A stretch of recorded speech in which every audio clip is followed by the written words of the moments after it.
Сәлем достар, бүгін сіздермен бомбонерка жасайтын боламыз. Ол үшін бізге Pixart батырмасы қажет.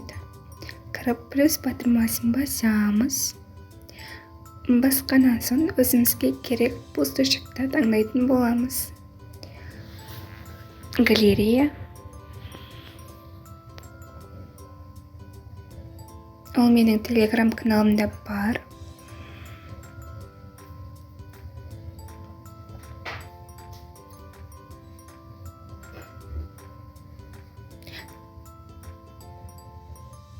Таңдадық. Енді осыған рисовать деген кисточканы басып, добавить фото. Өзімізге керек фонды таңдаймыз. Яғни бұны келесі сабақта айтатын боламын. Золушканы таңдаймын. Шет-шетін дұрыстап орнататын боламыз.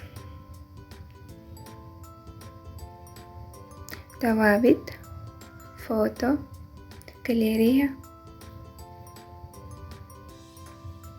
Жаңағы фонды қайттан аламыз.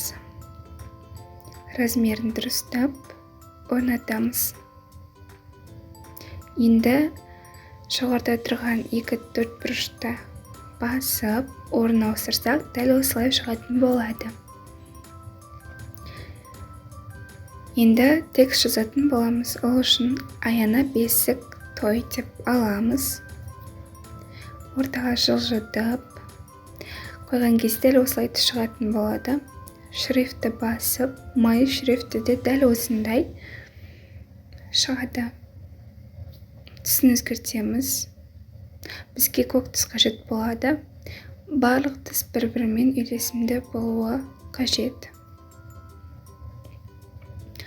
Енді градиент дегенді басып, қара түсті белгілейміз. Орнатамыз. Дәл осылай копиясын, размерін көретін боламыз. Размерін үлкейтіп, кішірейтуге де болады.